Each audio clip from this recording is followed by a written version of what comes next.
gente, tudo bem com vocês? Espero que sim. Bom, eu sou a professora Ana Paula Mendorfer, professora da UAB EAD, da Filosofia da UFPEL, graduação.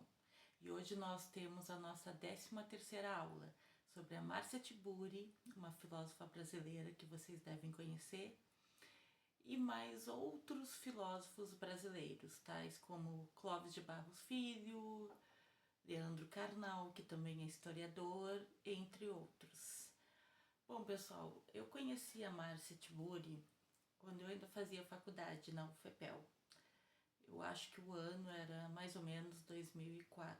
Confesso a vocês que eu não apreciei ela muito de imediato, porque ela estava apresentando um trabalho sobre Adorno e ela deu o exemplo de histórias infantis. E como vocês devem saber, as histórias infantis todas têm um outro lado. Ela falou muito da Branca de Neve e falou do final da Branca de Neve e deu a interpretação dela conforme o que ela tinha lido do Adorno. Eu não gostei da maneira que ela colocou, porque eu não compreendi. Por isso que eu falo para vocês sempre, melhor, sempre não, né? De vez em quando, que é bom a gente avaliar o contexto, como o professor está falando, por que ele está falando aquilo, porque na realidade às vezes a gente se equivoca e a gente que acaba cometendo enganos ou falácias. Enfim, a Márcia Tiburi, ela é da Unicinos, ela veio da Unicinos, no caso, ela fez a graduação lá e, se eu não me engano, o mestrado e o doutorado lá. Enfim, a Márcia Tiburi tem 55 anos, nasceu em 1970. Agora eu vou falar para vocês a biografia dela direitinho. Vou ter que recorrer à Wikipédia, mas o que eu quero falar com vocês mesmo é um texto que ela fez sobre a luta ecofeminista. Feminismo é um dos temas que ela trabalha, certo? Além de estética, teoria do conhecimento, entre outras. E ela também participou do GNT, da GNT no caso. Na realidade, ela graduou-se na Católica, né, do Rio Grande do Sul, na PUC do Rio Grande do Sul, lá em Porto Alegre. Ela também é das artes plásticas e ela é chamada então de filósofa e artista. Esse texto que eu quero trazer para vocês, que eu vou colocar depois no e-aula, é o seguinte: Márcia Tiburi, a luta ecofeminista é a saída para a crise do capitalismo. No novo livro dela, a filósofa busca respostas para uma sociedade patriarcal que normatizou distopias, certo? A frase "Um outro mundo é possível", que ganhou notoriedade no Fórum Social Mundial de 2013 em Porto Alegre, marcou um ponto de convergência na luta de movimentos populares em busca de alternativas às investidas do neoliberalismo brasileiro. Então, desde então, no caso, o lema tem sido renovado em diversos formatos, o que ganha mais peso em um mundo que flerta com um colapso político, ambiental e econômico. É o que está acontecendo aqui no Brasil e em todo o mundo. Aqui no Brasil mesmo a gente está vivendo basicamente uma bipolaridade de posições, ideologias políticas, onde ou tu é de direita ou tu é de esquerda. Enfim, esse tipo de coisa, gente, como eu já comentei aqui, é muito delicado, é muito complicado, porque vocês devem saber que as pessoas enxergam o mundo de acordo com as suas visões. Então, cada vez que você coloca uma visão de mundo para essa pessoa, ela se torna uma crença, desde que ela acredite naquilo ali, que ela sempre acreditou naquilo ali. Então, se eu disser que a maçã não é verde, as maçãs não são verdes nem vermelhas, são roxas. Se eu digo isso para pessoas que têm crenças limitantes, que é o que a gente diz, e coloco num grupo de WhatsApp, vamos dizer assim, essas pessoas vão dizer: tá, a maçã é roxa. E não adianta vocês mostrarem as maçãs vermelhas, as maçãs verdes. Eu tô dando só um exemplo, uma coisa hipotética. Daqui a pouco até existem maçãs roxas, mas eu tô dando um exemplo para vocês saberem. Uma das frases que ela colocou nessa entrevista é o seguinte: o patriarcado é um sistema que tem como império a pulsão da morte. A Márcia, gente, a Tiburi, vamos colocar assim, vamos colocar como sobrenome, certo? A Tiburi, ela tem muita força, ela é uma filósofa espetacular. Eu lembro que quando eu comecei a dar aula lá em 2009, pelo estado, eu usava livros dela de poesia, de poemas, poesia.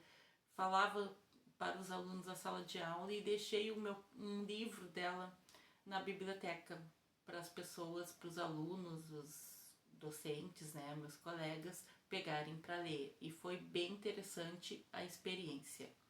Continuando. A busca por compreender o mundo em que vivemos e o eixo central do mais novo trabalho de Márcia Tiburi é o mundo em disputa. A filosofia utiliza de distopias e utopias da sociedade para investigar os códigos, linguagens e narrativas que marcam o nosso tempo. Uma coisa muito interessante na Márcia, na Tiburi, é o seguinte: uma das coisas mais interessantes que eu acho é que ela sempre usa a linguagem. Ela não é uma filósofa analítica da linguagem, gente, mas ela é uma filósofa da linguagem também.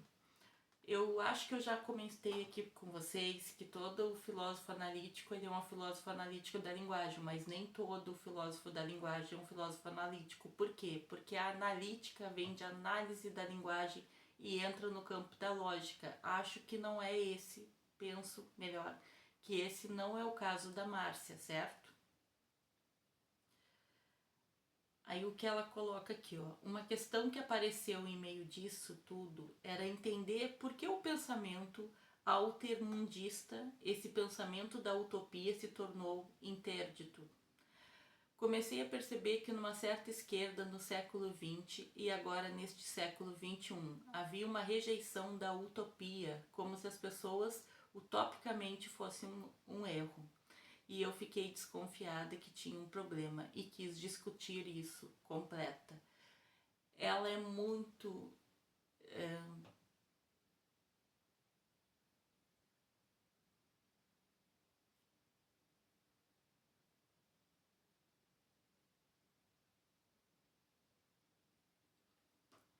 ela é muito política, gente. A Márcia, ela gosta de se envolver em questões políticas, tanto que ela é associada, né, ao Partido dos Trabalhadores. Tiburi explica que, enquanto movimentos progressistas se afastam da utopia, a sociedade tem sido cada vez mais capturada por movimentos distópicos, que vão desde a aproximação com movimentos de extrema-direita até negacionismos irracionais, como a ideia de que a Terra é plana.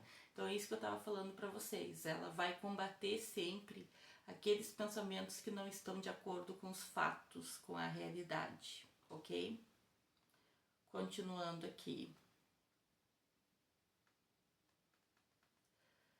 Aí ela diz: são coisas absolutamente loucas e absurdas que são da ordem de um delírio. E esse delírio foi normalizado. Por que foi normalizado? Porque, vamos pegar o exemplo dela. Olha, a Terra é plana. Bom, nós sabemos que a Terra não é plana, ok? Mas pessoas com pensamento diferente, como ela colocou aqui de extrema direita, ficam espalhando fake news dizendo que a Terra é plana. E aí chega naquela pessoa, a Dona Maria, o seu José, o seu João, pessoas que não são da academia, que não têm relação com a ciência, que têm as suas crenças limitantes, que óbvio que vão acreditar nisso e vão propagar e reproduzir isso para outras pessoas, seja em grupos de WhatsApp, seja em redes sociais, tais como o Facebook, por exemplo. A solução, segundo Tiburi, pode estar em uma nova conjunção de pensamentos que seja capaz de derrotar ideais patriarcais que se tornaram o centro da sociedade e, principalmente, das decisões políticas. O foco é a busca de de um socialismo feminista. E vocês podem perceber que ela tem um pensamento bem forte pro lado do feminismo. Então ela diz, esse ecossocial feminismo significa uma luta pelos direitos das mulheres junto com o direito à natureza. Gente, a gente tem que deixar bem claro que essa luta pelos direitos das mulheres não anula os homens de jeito nenhum, certo? E aí assim, e não é uma coisa que eu inventei, tem uma história de séculos desse debate. Aliás, o nascimento do capitalismo está ligado à caça às bruxas, ao colonialismo.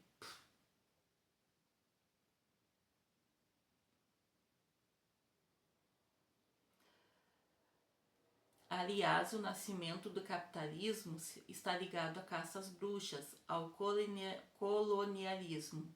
Se a gente for pensar, tem um nexo, tem várias autoras e gente discutindo isso, explica Tiburi. Aí ela fala de novo, assim como se não se faz, no caso, reforma agrária, não se para de perseguir os corpos que, assim como a terra, devem ser colonizados. Aqui ela traz um pouco de Foucault. Vocês já leram, por acaso, a disciplina de Foucault?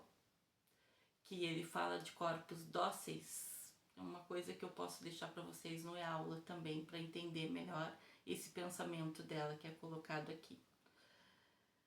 Então, continuando, mas uma luta ecofeminista é uma luta pelo direito ao corpo, pelo direito à terra e pelo direito à vida. Claro que ela coloca dessa maneira, penso eu, que porque quem dá a luz, né, são as mulheres. Porque já ficou evidente também que o patriarcado capitalista, racista, capacitista é um sistema em que o ímpeto que o organiza é a pulsão da morte, é o impulso para a morte, para a destruição. Ela completa assim. E aí começa a entrevista, de fato, que eu vou colocar aqui para vocês. O Brasil de Fato pergunta: Márcia, você está lançando um novo livro, Mundo em Disputa, onde você trata, além do conceito de mundo, das distopias e utopias que nos cercam.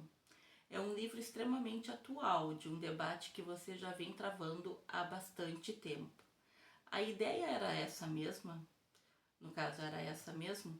De investigar que o mundo é esse que a gente vive, que códigos, que linguagens e narrativas que nos atravessam, é aquilo que eu falei antes para vocês, ela é uma filósofa da linguagem. Aí ela responde, pois é, o que eu notei, e que foi isso que me levou a escrever esse livro, é que todo mundo está, digamos assim, em torno desse assunto do mundo há muito tempo. Desde a globalização do Fórum Social Mundial lá em 2003, que eu já tinha colocado, com aquele lema, um outro mundo é possível, existem muitos movimentos ligados ao chamado altermundismo, que é justamente essa ideia de que um outro mundo é possível. Isso aqui não tem nada a ver com mundos possíveis do Leibniz, tá, gente?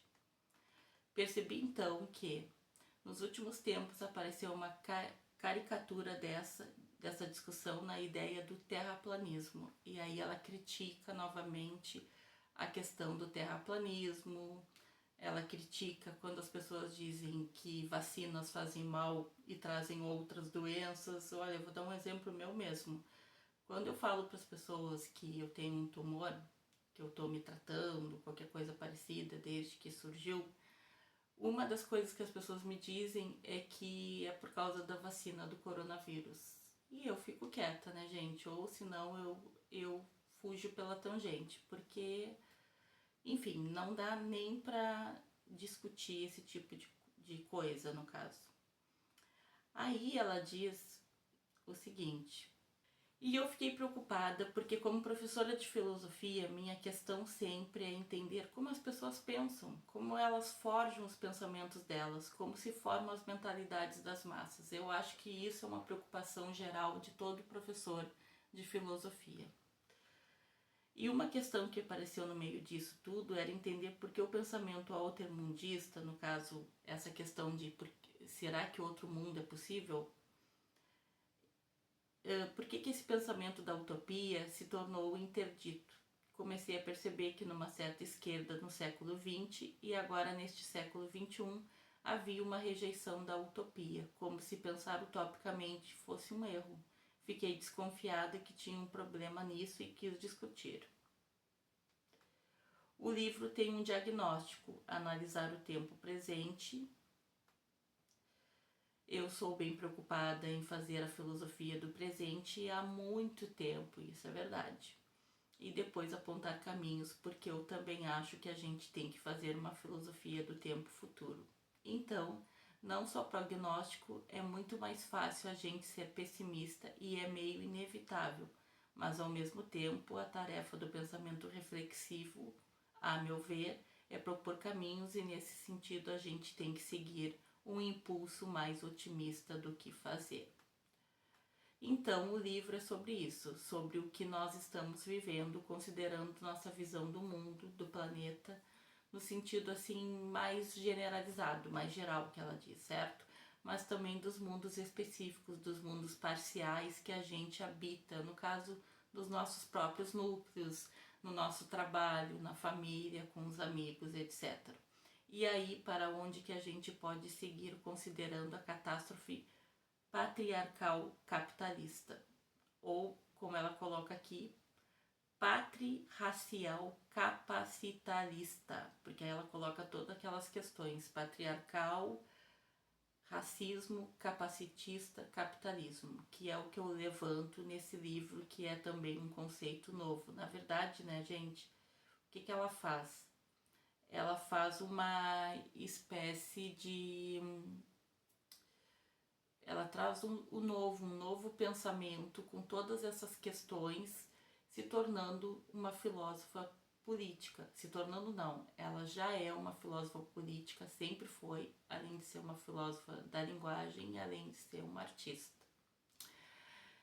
Bom, gente, tem outras perguntas aqui, né, do site, mas isso tudo eu vou botar no e-aula para vocês, porque a entrevista é longa.